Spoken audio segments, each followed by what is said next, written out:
গতকাল আমাদের এখানে একটি রাজনৈতিক দলের মিছিল ছিল বা পদযাত্রা ছিল। তারা তাদের টাঙ্গাইলের যে কেন্দ্রীয় নেতৃবৃন্দ তারা আমাদের স্কুলে যায়, শিক্ষকদের অনুমতি ব্যতীত তারা বিভিন্ন ক্লাসরুমে প্রবেশ করে। এরপর হচ্ছে শিক্ষার্থীদের বিভিন্ন কথা বলে, মানে অরাজনৈতিক কথা বলে, যে এটা কোনো রাজনৈতিক না, এই বলে শিক্ষার্থীদের বের করে নিয়ে যায়। শিক্ষার্থীরা ভাবছে হয়তো এটা অরাজনৈতিক, যেহেতু ক্লাসের ভিতরে ঢুকে গেছিল সেহেতু ভাবছে হয়তো প্রধান শিক্ষকের ডিসির অনুমতি আছে। এরা শিক্ষা প্রতিষ্ঠান প্রবেশ করার পর ক্লাসে যে টিচার ছিল তাদের কোনো তোয়াক্কা না করে তাদের ঘোষণা শুরু করে দেয়। এরপর শিক্ষকরা, মানে তারাও, আমার কাছে যেটুকু শুনছি তারা বলছিল হচ্ছে আন্দোলন করছো, কে যারা আন্দোলন করছো কাহিনী একটু দাঁড়াও। তারা দাঁড়াইছে, যেহেতু আন্দোলন করছে তারা বেরোয় আসছে। এরপর শিক্ষকরা যখন তাদের বাধা দেয়, তারা ওই নেতৃবৃন্দ তারা হচ্ছে শিক্ষকদের সাথে তর্কাতর্কিতে লিপ্ত হয়। তারা এনসিপির নাম ধারণ করে এসেছিল, তারা আদৌ এনসিপি কিনা আমরা সেটা জানি না। এরপর পরিস্থিতি যখন স্বাভাবিক দিয়ে যায়, তারা যখন বিশৃঙ্খলা সৃষ্টি করে, শিক্ষকদের সাথে তর্কাতর্কি করে, তখন শিক্ষকরা বাধ্য হয় মর্নিং শিফট ছুটি দেওয়ার জন্য। মর্নিং শিফট ছুটি দেওয়ার পর তারা বাসায় চলে যাওয়ার কথা। তারা গিয়েছিল ওই মিছিলে, তারা এই দিক দিয়ে মানে রানিং মিছিল করে। ফেসবুকে প্রচুর পরিমাণ লেখালেখি হচ্ছে বিন্দুবাসিনীর ছেলেদের, যেখানে তাদের ভোটার অধিকার হয় না, তাদের বয়স হয় না ভোট দেওয়ার, তারা কেন রাজনৈতিক মিছিলে যাবে? তারা কোনো সাংস্কৃতিক মিছিলে গিয়েছিল না, তারা গিয়েছিল না সাংগঠনিক মিছিলে, তারা গিয়েছিল রাজনৈতিক মিছিলে। আমরা এর প্রতিবাদ চাই। কেন শিক্ষার্থীদের, ষষ্ঠ থেকে দশম শ্রেণীর শিক্ষার্থীদের কেন রাজনৈতিক মিছিলে যাওয়ার জন্য উস্কানি দেওয়া হয়েছিল? আমরা সেই নেতৃবৃন্দদের চিনি না, তারা হয়তো এনসিপির কিনা আমরা তাও বলতে পারবো না, কিন্তু তারা এনসিপির নাম বলে ছাত্রদের বের করে নিয়ে আসছে এবং তারা বলছে এটা তোমাদের জুলাই সনদ, এছাড়া আরো বিভিন্ন বুঝাইছে, মানে এটা অরাজনৈতিক সংগঠন। কিন্তু আমরা ফেসবুক, টিভি সব জায়গায় নিউজে দেখছি এটা এনসিপির পলিটিক্যাল একটা প্রোগ্রাম। এখানে কেন আমাদের ছাত্র সমাজ যাবে? গতকাল যে ঘটনাটা ঘটেছে আমার ছোট ভাইদের সাথে, এটা খুবই নেককারজনক একটা ঘটনা। আমার জানা নেই টাঙ্গাইলের ইতিহাসে কখনো মানে বিন্দুবাসিনীর বাচ্চাদেরকে বা আমার ছোট ভাই বোনদেরকে কখনো স্কুল থেকে বের করে কোনো রাজনৈতিক মিছিলে নিয়ে যাওয়া হয়েছে কিনা এরকম কোনো নজির আমার জানা নাই। তো আমরা স্কুল থেকে বের হয়েছি প্রায় 10 বছর, এর মধ্যে কখনোই এই ধরনের ঘটনা ঘটে নাই। এবং আমি এটা একদম স্পষ্টভাবে বলতে চাই, আপনি যে রাজনৈতিক দলেরই হন, আপনি যদি টাঙ্গাইলে জনপ্রিয়তা হারাতে চান, আপনি বিন্দুবাসিনীকে একটা খোঁচা দেওয়া যথেষ্ট। বিগত সময়ে আমরা দেখেছি আমাদের স্কুল নিয়ে যারাই রাজনীতি করার চেষ্টা করেছে, ইভেন আমাদের দেয়াল নিয়ে একটা ঘটনা হয়েছিল, এই ধরনের যারাই করেছে তারা আসলে শেষ পর্যন্ত টিকে থাকতে পারে নাই এবং শুধুমাত্র ক্ষমা না চাওয়ার কারণে অনেকেরই পতন হয়েছে। আপনাদের সাথে আমাদের ব্যক্তিগতভাবে কোনো মানে দ্বন্দ্ব নাই, কোনো ক্ল্যাশ নাই। তো আমরা যেটা হয়েছে, যেই নেককারজনক ঘটনা হয়েছে, আমরা এটার সুষ্ঠু প্রতিবাদ চাই এবং এটার যারাই এটার সাথে জড়িত তারা জনসম্মুখে তাদের ক্ষমা চাইতে হবে। এবং এই বিদ্যালয়ের সাথে যারা, মানে এই বিদ্যালয়ের বাচ্চাদেরকে যারাই রাজনৈতিক মিছিলে নিয়েছেন, তারা শুধুমাত্র বাংলাদেশের আইন লঙ্ঘন করেন না। আমি একজন অ্যাপ্রেন্টিস লয়ার হিসেবে বলতে চাই, আপনারা ইউনাইটেড নেশনের একটা ইন্টারন্যাশনাল ট্রিটি, যেটা হলো convention on rights of the child, 1989 সালের একটা ট্রিটি, যেটা ইন্টারন্যাশনালি এবং বাংলাদেশে এটার একটা পার্টি, সেটার আর্টিকেল 28 এবং 36, যেখানে শিশুর নিরাপত্তা এবং শিক্ষার অধিকার নিয়ে কথা বলা হয়েছে, আপনারা সেটা ভায়োলেশন করেছেন। নট অনলি দ্যাট, বাংলাদেশের supreme law of the land, যেটা হলো একটা কনস্টিটিউশন, সেই কনস্টিটিউশনের আপনারা আর্টিকেল 15 এবং 17, যেখানে হলো বলা হয়েছে শিক্ষাকে একটা মৌলিক অধিকার এবং প্রাথমিক শিক্ষাকে বাধ্যতামূলক করা হয়েছে, এই দুইটা অধিকারকে আপনারা ক্ষুণ্ণ করেছেন। নট অনলি দ্যাট, পেনাল কোডের আপনারা 341 এবং 350 ধারারও আপনারা ভায়োলেশন করেছেন। তো আপনাদের সাথে আমাদের কোনো ব্যক্তিগত দ্বন্দ্ব নাই।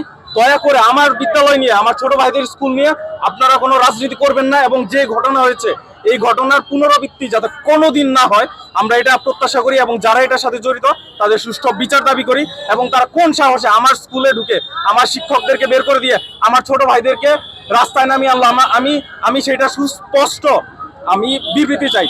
তারা এটার কারণ দর্শাবে এবং জনসম্মুখে তারা ক্ষমা চাবে বিন্দুবাসিনীর কাছে, অন্যথায় আমাদের এই আন্দোলন চলবে ইনশাআল্লাহ। আমরা আমাদের স্কুলে কালকে জনহানির ঘটনার কথা শুনেছি, যার তথাকথিত এনসিপি নেতারা আমাদের স্কুলের ছোট ভাই যারা আছে তাদেরকে নিয়ে রাজনৈতিক প্রোগ্রামে মিটিংয়ে নিয়ে গিয়েছিল। কিন্তু তারা ফেসবুকে একটি ক্ষমা পোস্টের মাধ্যমে জানিয়েছে যে আমাদের স্কুলের প্রাক্তন শিক্ষার্থী ইভান ভাই তাদেরকে নিয়ে যাওয়া হয়েছে। কিন্তু ইভান ভাই আমাদের এই প্রতিবাদ মিছিলে আমাদের সাথে উপস্থিত রয়েছে। ইভান ভাই আমাদের বিন্দুবাসিনী, তার যদি কোনো দরকার আমাদের যেতে হয় আমরা বিন্দুবাসিয়ান যাবো, কিন্তু তাই বলে আমরা ইভান ভাইয়ের জন্য রাজনীতি মিছিল বলে সেটা আমরা মানবো না।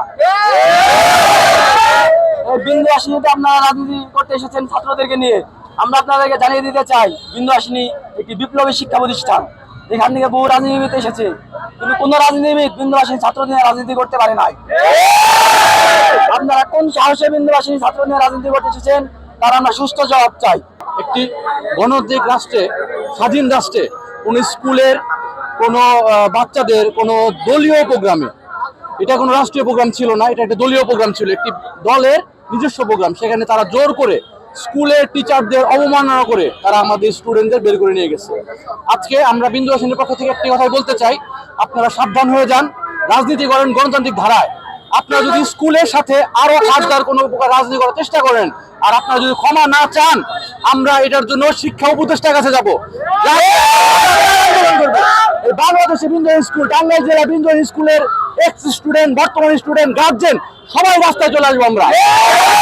কেন, কোন যুক্তিতে আমাদের বাচ্চাদের, স্কুলের বাচ্চাদের আপনারা মিছিলে নিয়ে গেছেন?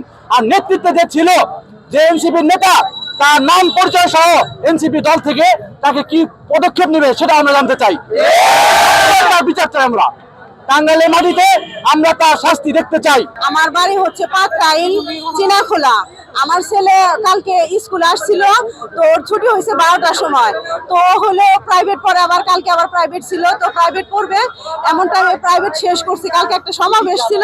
আচ্ছা, কালকে যে আপনাদের এনসিপির প্রোগ্রাম হইলো, হ্যাঁ, তো সেখানে একটা অভিযোগ করছে বিন্ধ্যবাসিনী সরকারি বিদ্যালয়ের শিক্ষার্থীদের জোর করে আপনারা নিয়ে গেছেন, এটা প্রতিবাদ একটা মানববন্ধন হয়েছে। এই বিষয়ে আপনার বক্তব্য কি? আসলে আমাদের কোনো এনসিপি নির্দেশনা ছিল না যে স্কুলের শিক্ষার্থী বা কলেজের শিক্ষার্থী এরকম নিয়ে আসতে হবে, ঠিক আছে। আমরা বরঞ্চ যারা ছাত্র প্রতিনিধি ছিল তাদেরকে আমরা স্পষ্ট বলে দিছি যে কোনো শিক্ষার্থীকে যেন জোর করে আনা না হয়। কেউ যদি আসতে চায় সেটা যেন স্কুল থেকে পাঠায় আর কি, কিন্তু কেউ যেন বলে না যে আমাকে জোর করে নিছে। তো যাই হোক, তারপরেও কে বা কারা তাদের নিয়ে আসছে, আমি সকালবেলা প্রিন্সিপাল স্যারকে ফোন দিছি। ফোন দিয়ে সকল শিক্ষক এবং সাবেক এবং বর্তমান সকল শিক্ষার্থীর কাছে দুঃখ প্রকাশ করছি। তাকে বলছি যে এনসিপির পক্ষ থেকে আমি অত্যন্ত দুঃখিত এবং লজ্জিত, এবং তাকে প্রতিশ্রুতি দিচ্ছি ভবিষ্যতে এনসিপির কোনো কর্মসূচিতে শিক্ষার্থীদের আনা হবে না, এরকম আমি স্যারের সাথে কথা বলছি। স্যারকে আমি মেসেজ দিয়ে আমি দুঃখ প্রকাশ করে জানাইছি আর কি। হ্যাঁ, আচ্ছা, আজকে তো একটা বিক্ষোভ মিছিল হয়েছে, হ্যাঁ, সেক্ষেত্রে আপনার বক্তব্যটা কি বলবো? এটা কি আপনাদের নলেজ আসছিল না কি বলবো? না, আমাদের নলেজে বলতে আমরা শুনছি যে বিক্ষোভ মিছিল করতেছে, কে বা কারা করতেছে। তো এগুলা যারা ম্যাক্সিমামে দেখবেন যে রাজনৈতিক ফায়দা লোটার জন্য ম্যাক্সিমাম আপনারা দেখবেন যে যারা যারা এগুলা লেখালেখি করছে তারা তাদের পলিটিক্যাল কোন আইডেন্টিটি আছে অবশ্যই। ও না, আমি তো ছিলাম এখানে আপনার ওই আপনি বিন্ধ্যবাসিনী স্কুলে ড্রেস পরা শিক্ষার্থীরা পুনরায় মানে মিছিল করছে, মানববন্ধন করছে স্কুলের সামনে। তা ঠিক আছে, হ্যাঁ, ড্রেস করা ছিল, কিন্তু এদেরকে কারা ইন্ধন দিচ্ছে বা কেমনে কি, এবং এরা যা আসছে তাদের বাসায় বলে আসছে কিনা যে আমরা মানববন্ধন করতেছি, এটা আপনারা খোঁজ নেন এবং স্যারদের জিজ্ঞাসা করেন যে কালকে ক্লাস মিস করে যদি যায় থাকে আজকে কি ক্লাস হচ্ছে না, তারা যে আজকে প্রোগ্রাম করতেছে, আপনারা একটু খোঁজ দেন। তবে আমাদের পক্ষ থেকে আমরা স্কুলের শিক্ষার্থী এবং স্যারদের কাছে আমি খুবই দুঃখ প্রকাশ করছি, হ্যাঁ, এবং তাদেরকে প্রতিশ্রুতি দিচ্ছি যে আমাদের এই অনাকাঙ্ক্ষিত ঘটনার জন্য আমরা অত্যন্ত দুঃখিত এবং লজ্জিত। ভবিষ্যতে আমাদের কোনো কার্যক্রমে আপনাদেরকে এই স্টুডেন্টদেরকে আনা হবে না, এরকম আমরা একটা প্রতিশ্রুতি দিছি স্যারকে। হ্যাঁ, আপনি স্যারের সাথে কথা বলেন। তার মানে কি আপনাদের লোকজনই ওনাদেরকে নিয়ে গেছে এরকম কিছু? না না, আমাদের লোকজন নিয়ে আসছে বড় কথা না, আমরা তো জানি না যে কে বা কারা নিয়ে আসছে, ঠিক আছে। এখন আমি তো জানি না, আমি তো প্রোগ্রামে ব্যস্ত ছিলাম, কিন্তু স্টুডেন্ট এখানে ছিল, দেখছি ড্রেস পরা ছিল, তো ড্রেস পরা ছিল। এখন কেউ মানে রাজনৈতিক ভাবে নিয়ে আসতে পারে, বুঝেন না এই বিষয়টা? যে এটা তো হবে যে ড্রেস পরা থাকলে যে কেউ করতে পারে। এখন কে বা কারা নিয়ে আসছে এটা আমাকে তো জানায় নাই, অবগত করে নাই, যে বুঝেন না বিষয়টাকে।